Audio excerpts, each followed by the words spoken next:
Our speed is down to 84. That's not great.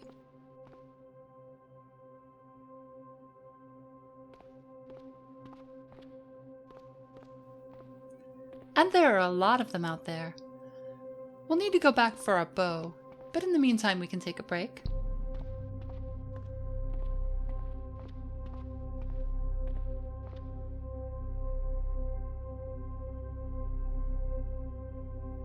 Getting our bearings, our hideout is just over there. Let's take another look at these vehicles. This must be the shop that was selling that RV.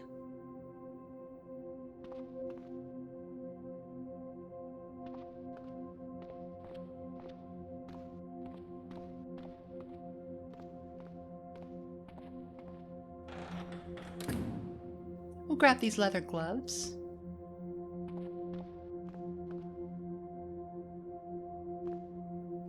They have all kinds of useful tools in here.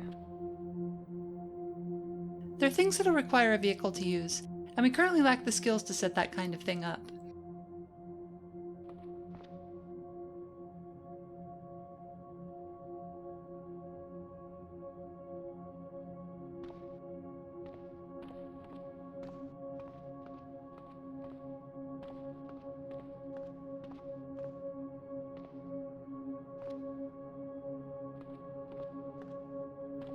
The RV is trashed. It has a mini fridge, a washing machine, and a dishwasher, and these would actually all work if the vehicle had power. In fact, if the batteries are charged and there's water in the tank, we could do our laundry here. We'd still need soap though.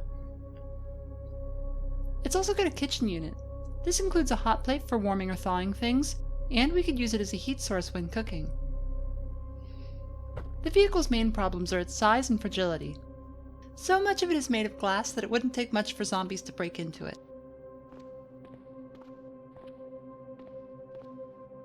The kitchen unit gives us an idea, though.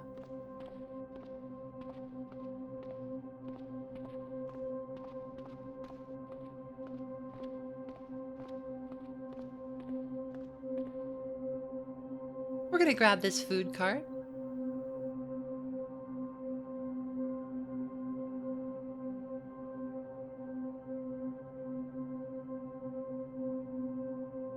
Whoops. The tires went right over that spike trap. Yeah, those are shredded. Oh well.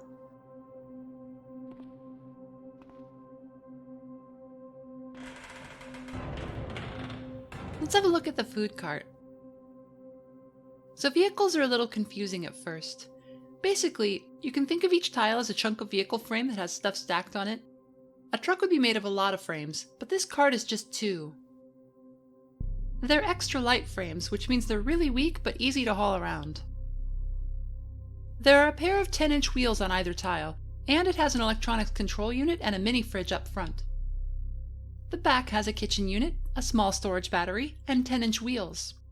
The battery's currently empty, and there's no way to charge it on this vehicle. They probably just plugged it in or something back when the power still worked. Maybe we can find some charged batteries or something. Then we can use this thing like a little kitchenette.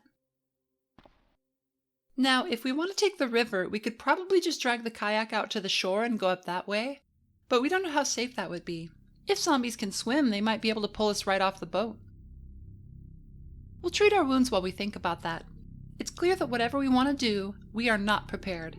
In situations like this, sometimes the best thing to do is just take it one step at a time until a plan forms. One other thing we can start to do is organize our inventory. We'll start by reloading our handgun.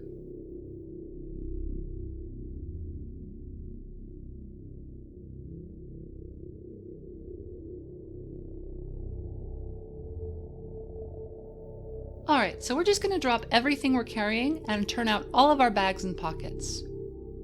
It's wild how much it just piles up.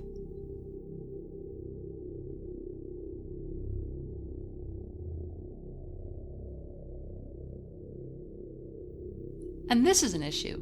All the random junk accumulating in bottles and boxes. Part of this is our fault for being such a little loot gremlin, but it would be nice if the default behavior was to try to avoid putting stuff in containers that are within containers.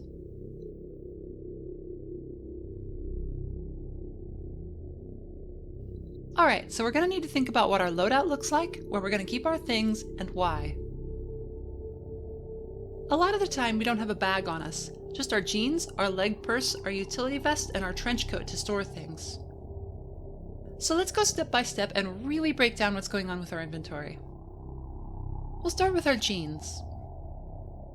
We'll keep our smartphone in the right pocket of our jeans. We're going to do that by whitelisting waterproof smartphone case to that pocket.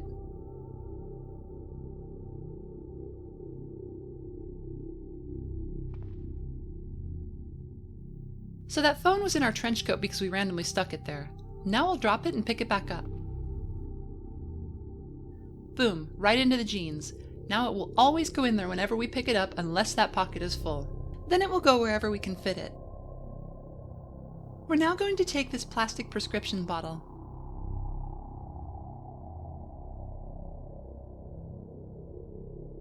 Using a marker, we'll label it painkillers.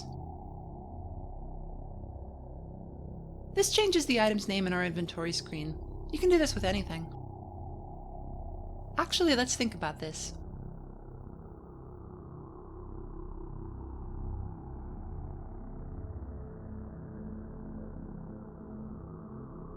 What would be a better name for organization? We'll go with medkit, painkiller bottle. This will help keep it organized, and it still also describes what the item is. So we have this plastic pill bottle with painkillers written on it in marker. The bottle is waterproof and it holds a lot of pills. We're going to go into the pocket settings on this bottle and we're going to whitelist some items.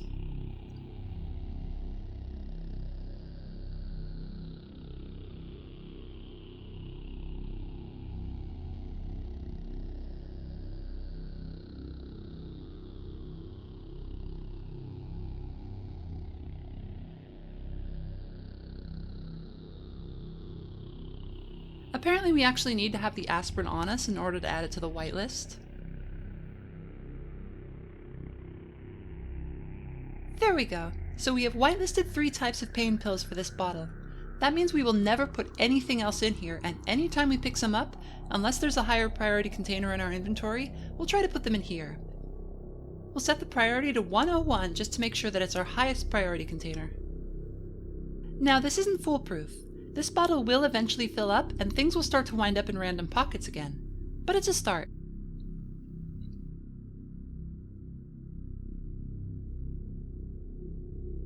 We've been carrying this wooden canteen around. We may as well whitelist it for clean water. This will keep us from storing random junk inside of it.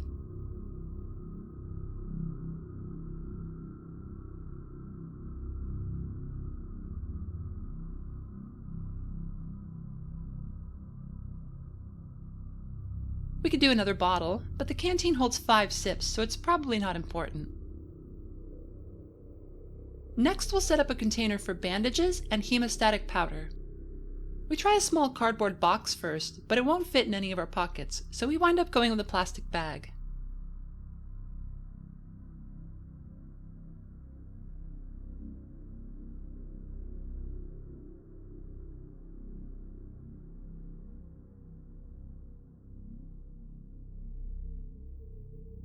Let's keep it in one of our trench coat pockets.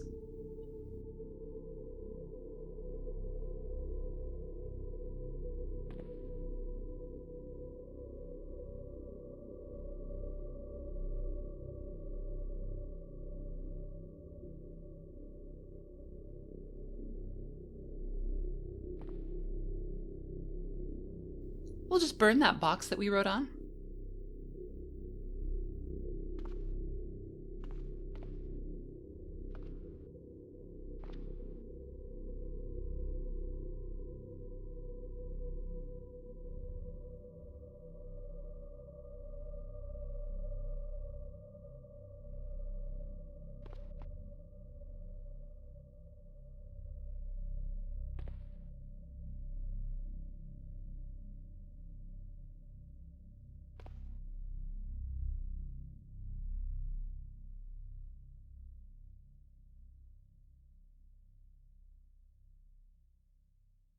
Alright, so that's looking good.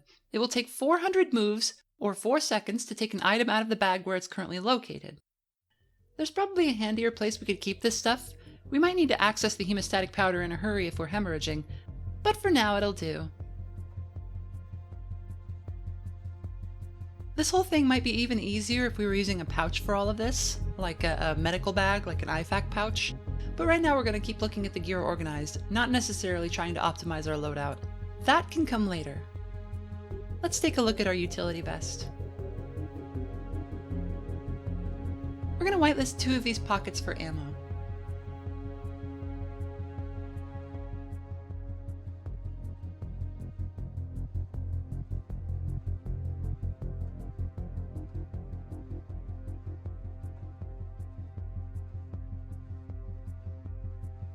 We'll also set their priority to 101. This will stop bullets from going into random places when we pick them up. Now, until these pockets fill up, bullets will go into these and only these pockets.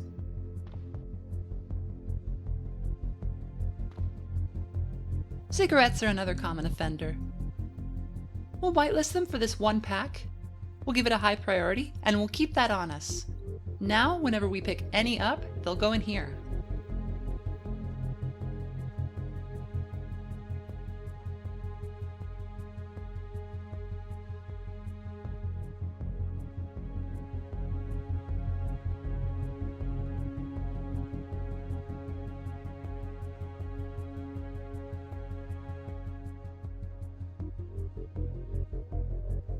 Okay, so that's a start. We could do better, like for instance flagging a pocket just for food so we stop finding jelly beans in our socks, but we'll probably be switching some of this gear out before too long, so we don't want to spend too much time customizing it. But hopefully watching this might help you at home if you're having some trouble with inventory management.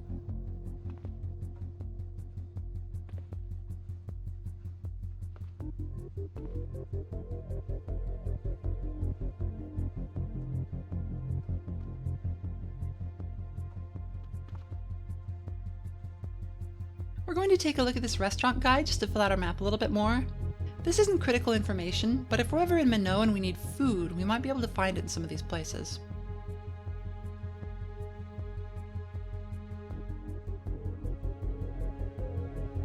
Now that the guide is used, we can toss it into the fire. We grabbed some leather gloves while we were out. We can cut those up for more patches.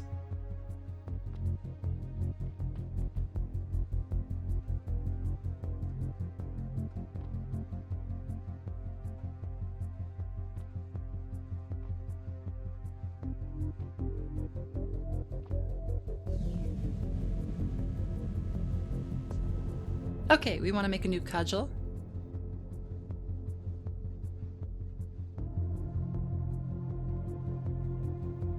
We can sort the loot.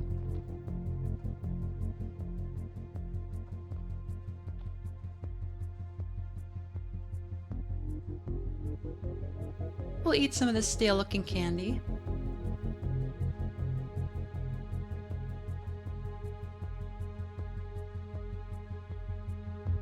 We'll have some multivitamins.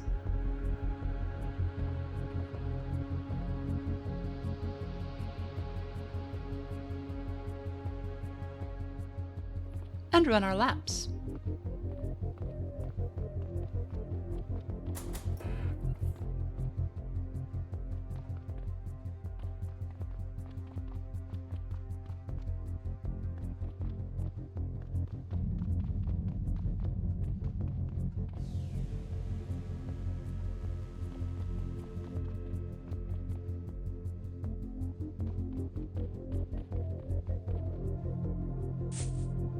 Oh nice! We can watch our trap catch a zombie. Somehow I didn't think of putting them in front of the entrance like this until somebody mentioned it in the comments.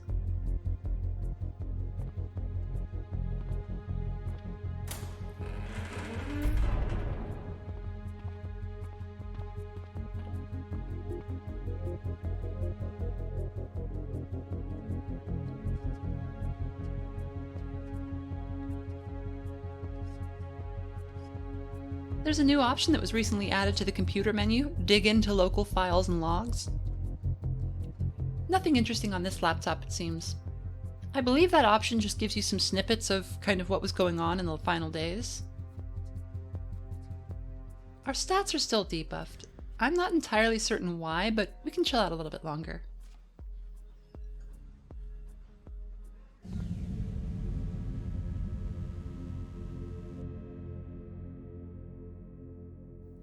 We can check out these newspaper pages and see what they say. Rhode Island declares secession. In the midst of a nationwide disaster, the governor of Rhode Island has declared unilateral secession and war with the government of the U.S. My loyal Rhodians are withdrawing to Aquidneck and Connecticut Islands, said Governor Alex Ackerwith in a public announcement this morning. The U.S. government has failed us. Any attempt by the United States to intervene in our affairs will result in military action from the Narragansett government. Frankly, I don't believe they can get their shit together long enough to challenge us. We remember hearing about some unrest over there, but the last couple of months have been a blur. They actually seceded? How did that go for them? Okay, so these are all just copies of the same newspaper.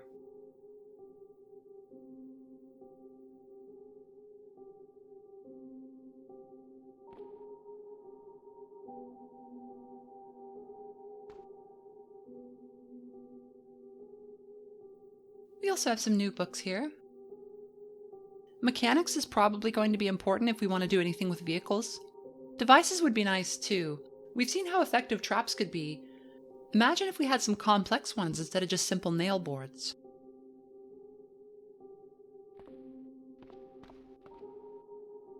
We're going to read some popular mechanics.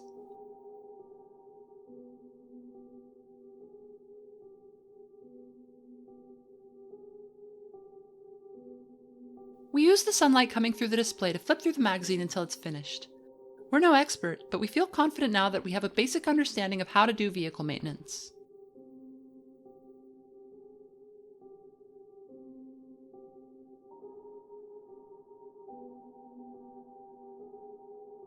We just made a new cudgel, but let's give this baseball bat a try.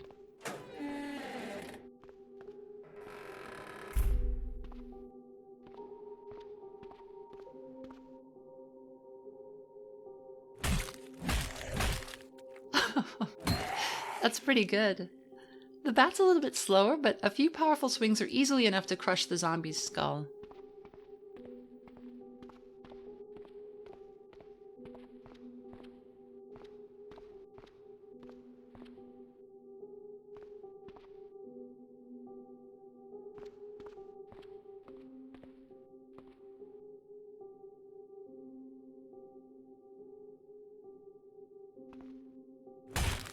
Our attacks send them sprawling, which keeps them from piling up on us.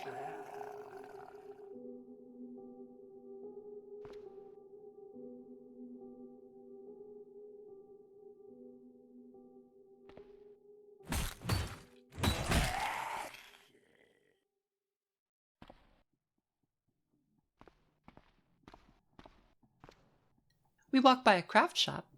Hello.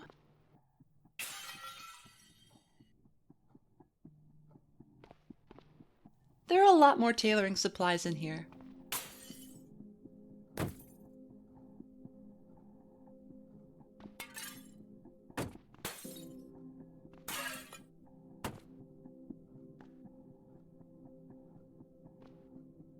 Fabric patches, thread, sheets. If they had some leather, that'd be awesome. Oh, they do. Okay, so these are fur pelts. I think we can scrape the hair off of them and use them as leather, though. We'll have to check that out later.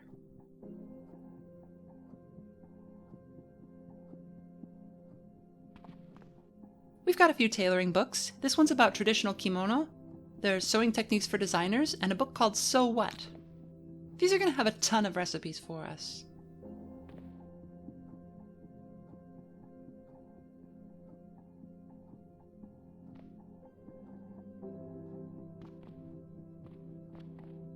We're also seeing some Kevlar.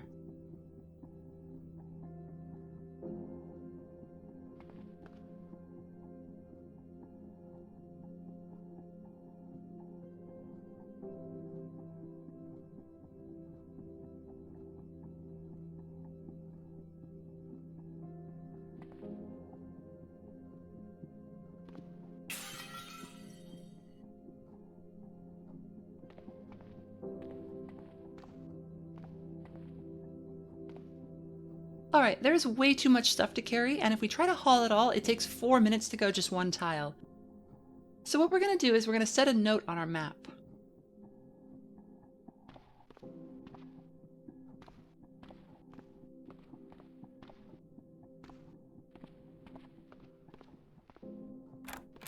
We'll poke our head into the back real quick. There's some hydrogen peroxide. We could use that to clean our wounds. The case is pretty full. Let's dump some of this loot out.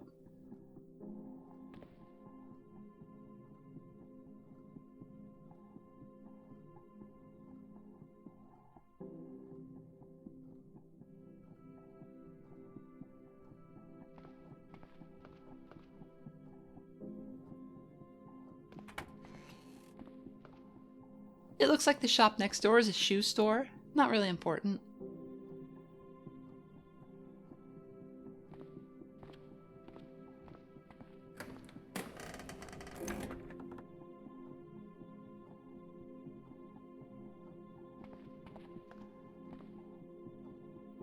There's another clothing shop. Let's just see if there's anything leather in here. A leather jacket or anything like that would be ideal.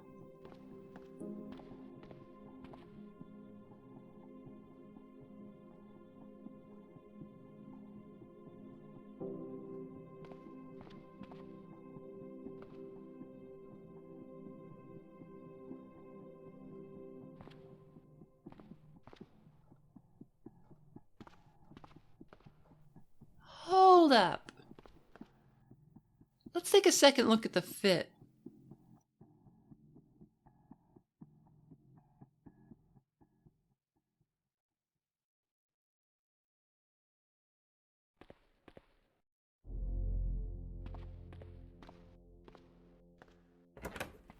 Just some fitting rooms.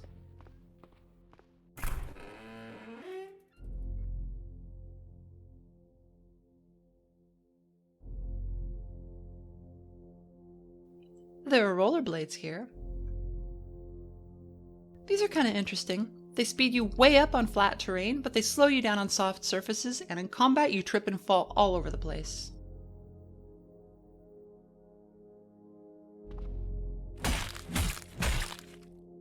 We're doing about twice the damage with this bat as we would with our cudgel, and it's still just fast enough to stunlock zombies one-on-one.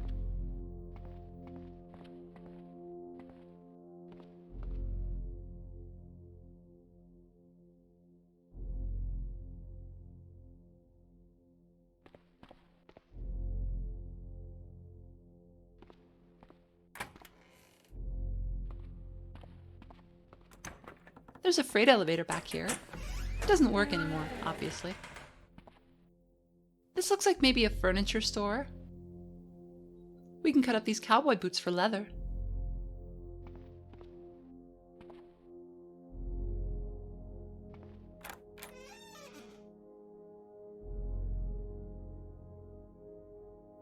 Leather sandals.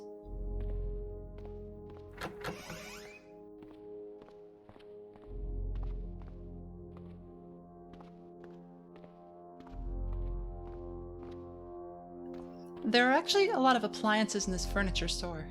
So keep that in mind.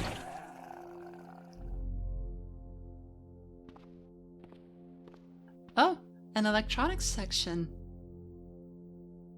We don't know the first thing about electronics, but it wouldn't be goblin mode if we weren't scooping up everything we could carry.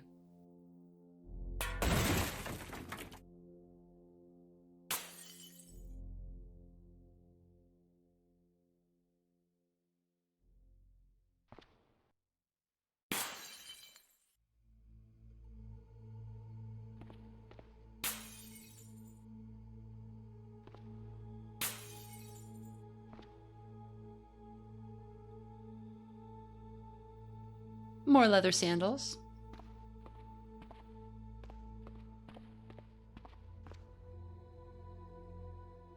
Oh, okay, it's like a department store.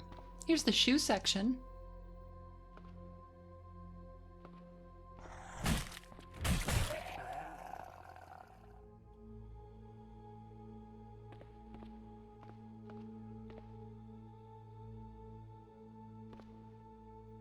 Leather jacket. We'll have to come back. We know this stuff is here now, but we shouldn't get distracted from the quest for our bow.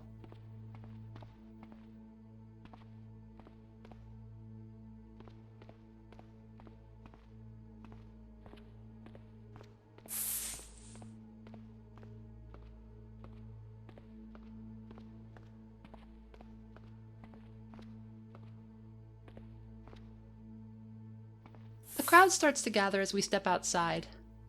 Let's think about this.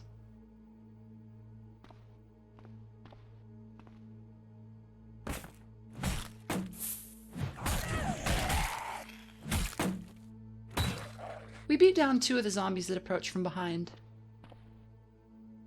So, first off, we can drag some furniture over to the entryway. These benches should slow them down.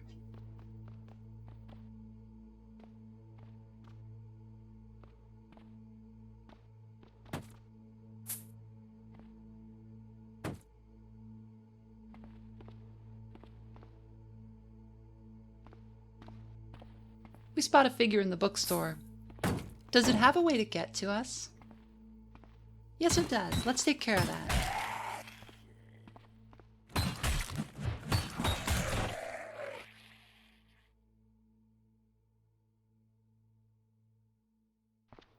This isn't what we came here for, but we can take a moment to scan the shelves while we're here.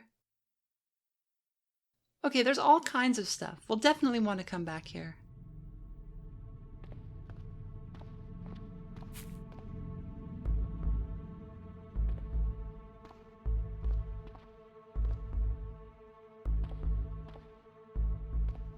Maybe we can do better than these benches. Let's grab a shelf.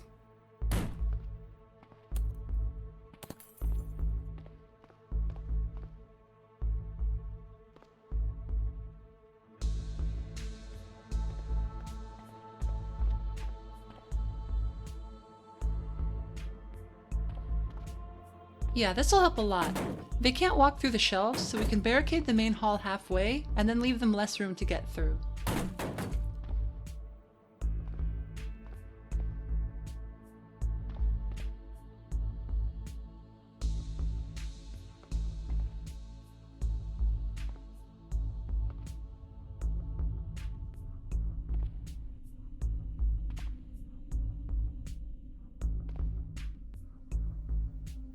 We stand at the north end of the entryway, luring them up to that side.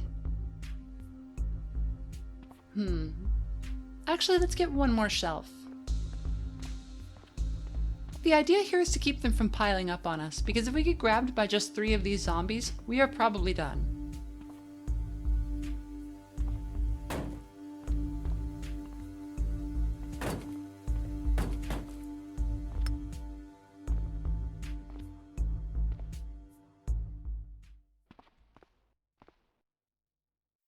We nudge the door open and meet the first zombie as it comes.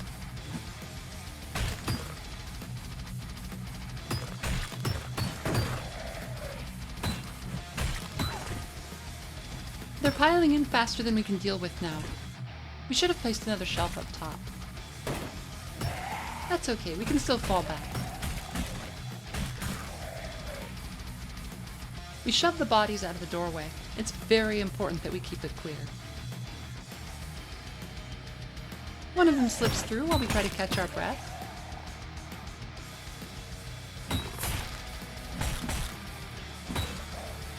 Our arm's been wrenched pretty badly, but the arm guard's been doing its job and the pain is not too bad.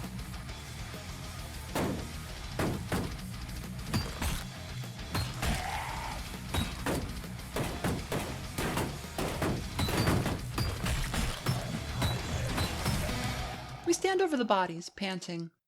That group would have torn us apart in a fair fight, but we are not interested in fighting fair. May as well check their pockets. Jerky.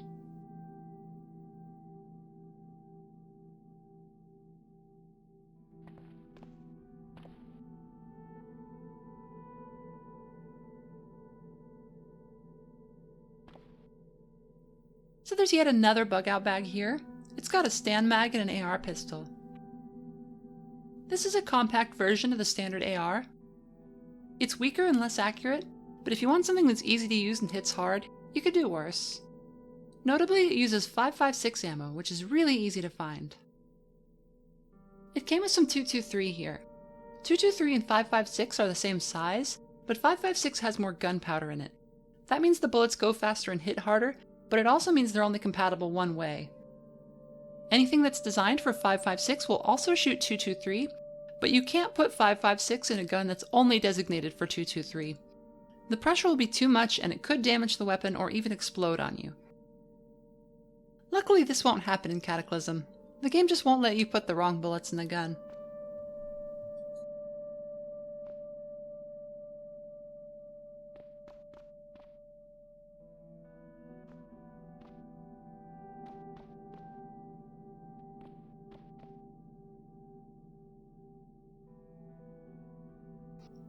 We wander out into the parking lot, happy once again to be breathing fresh air.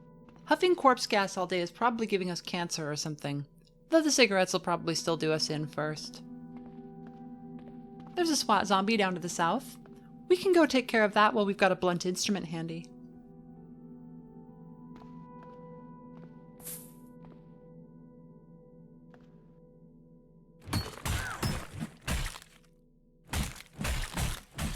It gets tangled up in the shrubbery, and we easily dispatch it. Now, where'd we leave that bow?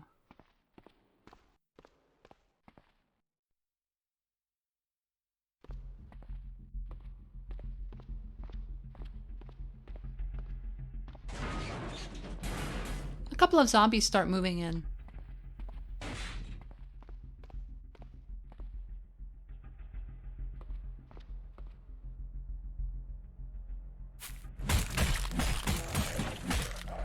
That's one down. 2.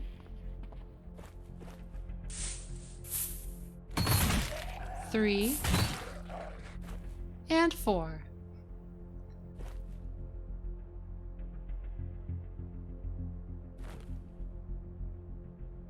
Declare!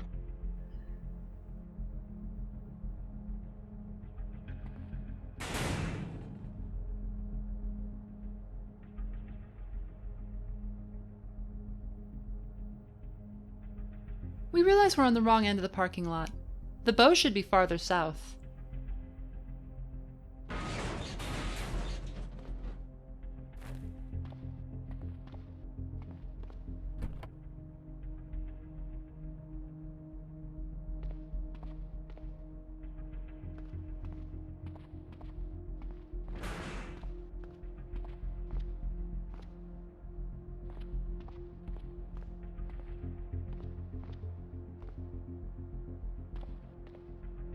We use the shrubbery to trip up more zombies.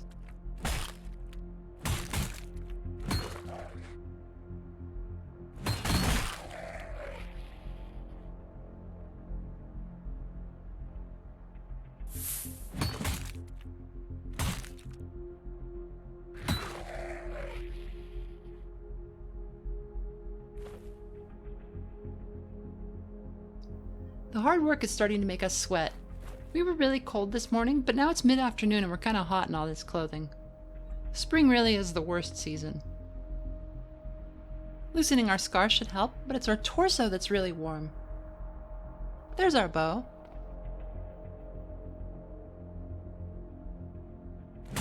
A few strikes aren't enough to drop the first zombie that lunges for us, which gives the second time to get some good fights in.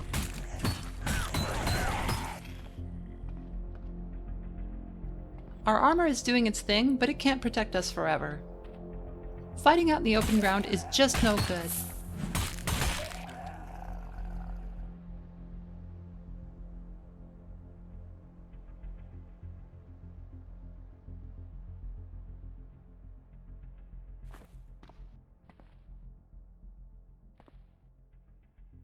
We stop to catch our breath and disinfect the bite on our chest. Unfortunately, the wound still aches, so we wind up having to use a second splash of antiseptic. Our arm's in pretty rough shape. We'll treat that too while we're here. We can spare some hydrogen peroxide for it. Maybe our leg too.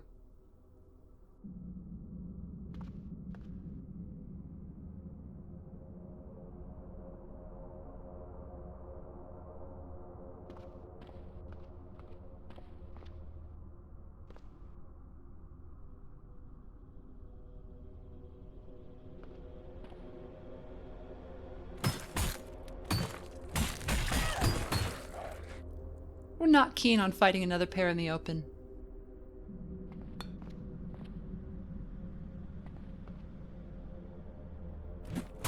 But this scooter will help. Vehicles make really good obstacles. The fight turns into a brutal melee. We're really slowing down now. And even one-on-one, these zombies are smacking us around pretty good. This one had a trail guide.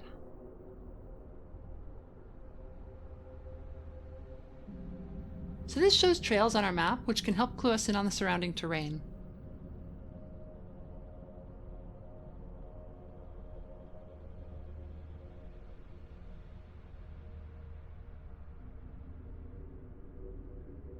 We can see what looks like a path down to the river. We just need to cross the highway.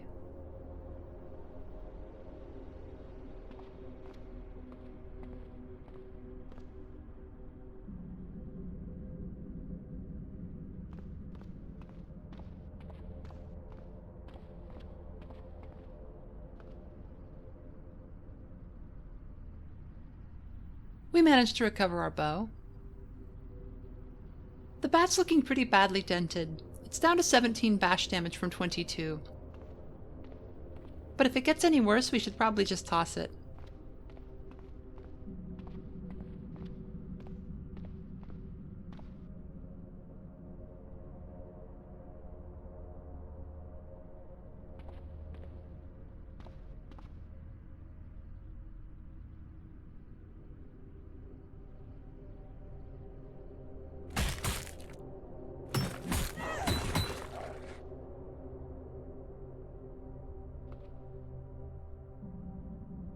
We decide to head back up to the northern entrance we came out of.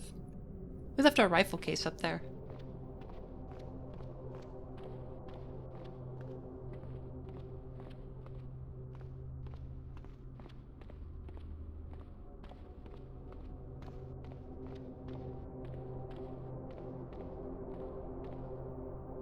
We square up to a zombie near the entrance, but we're no longer in any shape for a fight. It falls on us, all teeth and flailing fists, giving us a terrible beating before we're able to kill it. There's another one coming. We decide to drop the bat and make our exit.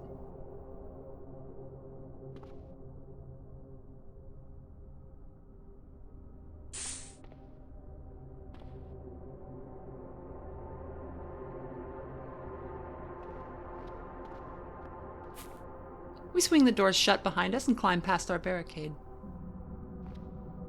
Okay. There could still be roamers in here, but it's a lot safer now. We'll dump the AR pistol in here.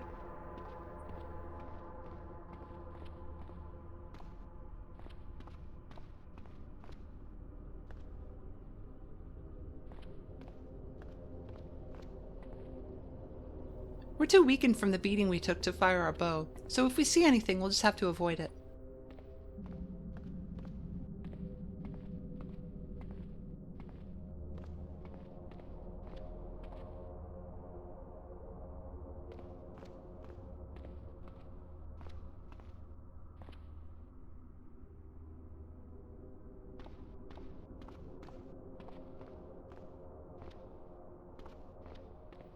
We stagger back to our hideout and collapse in the armchair with an agonized groan.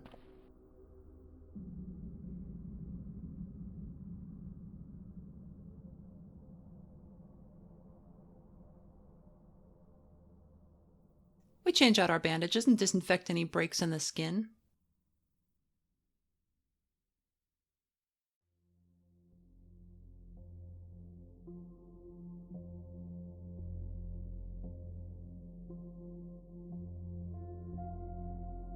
The plan seems hopeless. If we can barely handle a few zombies in the parking lot, how the hell are we supposed to get all the way across a town? But we haven't really seen Minot yet, have we? Maybe it's not as bad as we're imagining. Maybe Kirk's wrong and the National Guard is getting the situation under control at this very moment. We'll want to do some scouting. At the very least, we should head over to Minot and see what we're up against. We could also get a better view of our surroundings from the roof of this mall.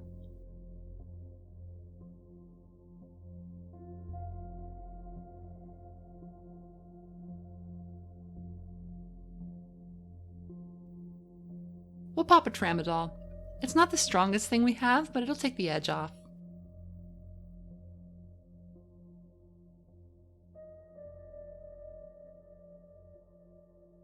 We'll throw on that high-volume rucksack and see about getting the loot from the craft shop. we sneak past that thing? How fast are we moving right now? 131 moves per step. Okay, that's quite bad. We're actually limping along slower than a zombie.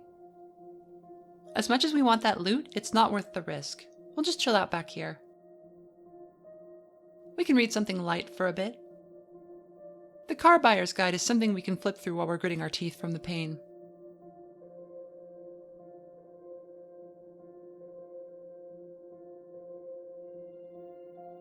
After about 2 hours, we feel much better.